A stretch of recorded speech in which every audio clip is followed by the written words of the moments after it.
Sí, muchas gracias, compañero presidente. Los 100 días que acabamos de celebrar, cientos de miles de personas y millones a lo largo y ancho del país, los primeros 100 días del gobierno de la compañera presidenta, la doctora Claudia Sheinbaum, marcan la culminación de la primera parte del proceso democrático más significativo en la historia moderna de este país. Y lo vamos a enmarcar en clave de representatividad política, porque la reacción cree ubicar un punto de ataque en este proceso legislativo tan robusto, vertiginoso, donde se aprobaron 16 reformas constitucionales y de alguna manera lo quiere poner como si fuera algo malo. Eso no hace más que evidenciar su absoluto divorcio de la realidad y el desahucio político en el que se ubican. Vean ustedes, el periodo ordinario de sesiones, donde de manera conjunta Poder Legislativo y Poder Ejecutivo ha logrado plasmar los anhelos mayoritarios del pueblo, es un ejemplo de representatividad política, honrando el principio constitucional como ningún otro movimiento político lo había hecho en la historia de este país. No hay improvisaciones, no hay sometimiento, como dicen también algunos extraviados de la reacción. Lo que existe es la voluntad de cumplirle a un pueblo que ha votado con mucho anhelo para ver plasmada en la Constitución el tamaño de su dignidad. Las 16 reformas constitucionales que nosotros aprobamos en estos 100 primeros días fueron plataforma política, fueron promesa de campaña y fueron programa de gobierno, como nunca lo habíamos visto en este país. ¿O en mérito de qué elemento le podemos otorgar representatividad cuando el PRI y el PAN hacían reformas constitucionales? ¿En mérito de qué elemento le podemos reconocer, aunque sea una pizca de proceso democrático, al pacto contra México? El PRI y el PAN nunca han dicho en campaña lo que van a hacer en gobierno. Nunca le dijeron al pueblo que iban a privatizar los bienes públicos, nunca le dijeron al pueblo que lo iban a traicionar, pero se aliaron una mayoría, sí, es así, una mayoría constitucional espuria, y la utilizaron para atentar contra el pueblo de México. El contraste es muy claro y por eso es que nuestra presidenta de la República tiene los índices de aprobación que demuestran todas las encuestas que se han hecho. Pero además tenemos claro entendimiento que si una transformación se detiene, retrocede. Esta transformación es permanente, esta transformación no se va a detener porque es una transformación en marcha y nadie lo entiende mejor que la presidenta de la República. Vamos a la carga, vamos iniciando y el Plan México que ella ha hecho público el día de ayer es clara muestra de ello. La ley es la expresión de la voluntad general y nadie honra el principio rousseauiano como lo hace esta mayoría transformadora. Y nosotros, en el grupo parlamentario del Partido del Trabajo, nos sentimos muy orgullosos de las cuentas que le estamos dando al pueblo. Le pido al orador, permítame, está levantando la mano el diputado San Yacen. Sí. ¿Con qué objeto, diputado? Si me permite hacerle una pregunta al diputado. A ver, señor orador, ¿acepta la pregunta? Sí, claro que sí. Ok, tiene 1 minuto para formular su pregunta y el orador tiene 2 minutos para responder. Adelante. Sí, preguntarle, diputado, que en gobiernos anteriores neoliberales, la comparativa del apoyo que se ha dado en este gobierno de Cuarta Transformación a todos los trabajadores. Esa sería mi pregunta, diputado.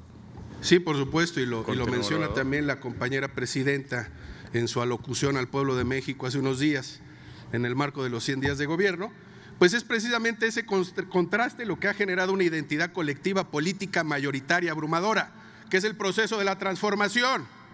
Ese contraste permanente entre lo que la reacción hizo cuando fue gobierno, la rapiña beoda de Calderón y luego los 6 años de traición institucionalizada de Peña Nieto. Si comparamos eso con los 6 años de Andrés Manuel López Obrador, yo creo que es evidente por qué el escenario de la historia es este que tenemos ahorita, por qué la reacción en su posición, en su fisonomía casi ya terminal, pues no ubica ni siquiera construir un discurso coherente para oponerse a este proceso democrático. Ellos modificaban la Constitución para traicionar al pueblo, Ellos modificaban la Constitución para trasladar lo que era público a las manos de unos cuantos.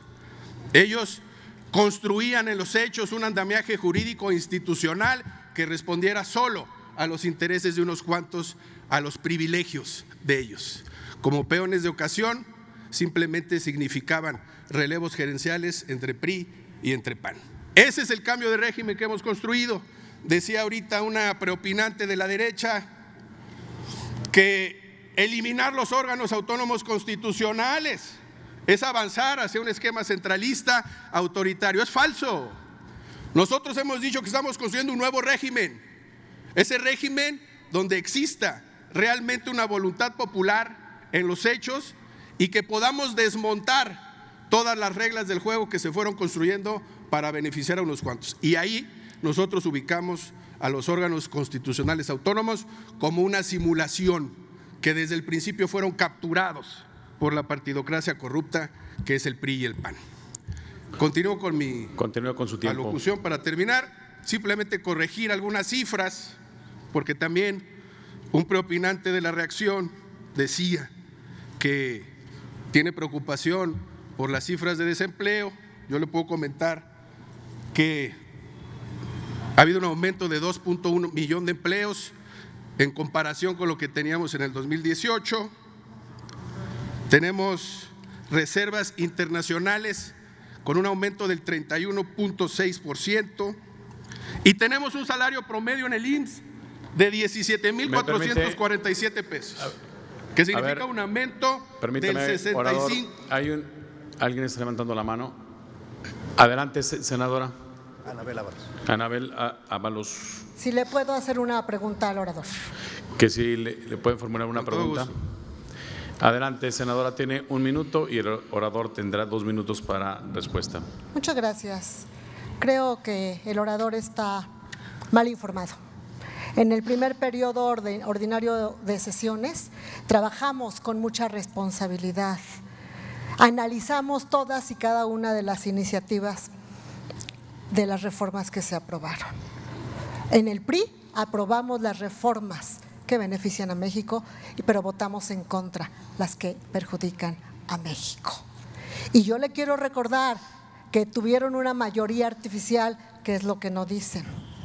Le quiero pedir que investigue cuántos millones de beneficiarios en programas sociales teníamos hasta el último gobierno del PRI y cuántos han aumentado.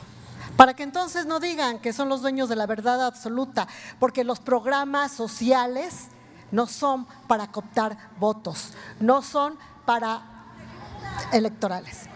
Entonces, yo le pregunto, ¿usted considera que todas las reformas que se aprobaron son beneficio para México? Concluya, gracias. Senadora. Gracias. Con todo respeto, adelante, compañera, habla usted de programas sociales, no irá a comparar. Por favor, honestamente, ¿quiere usted comparar los 18 años de tragedia neoliberal, por lo menos los más recientes, con el proceso histórico que está en marcha?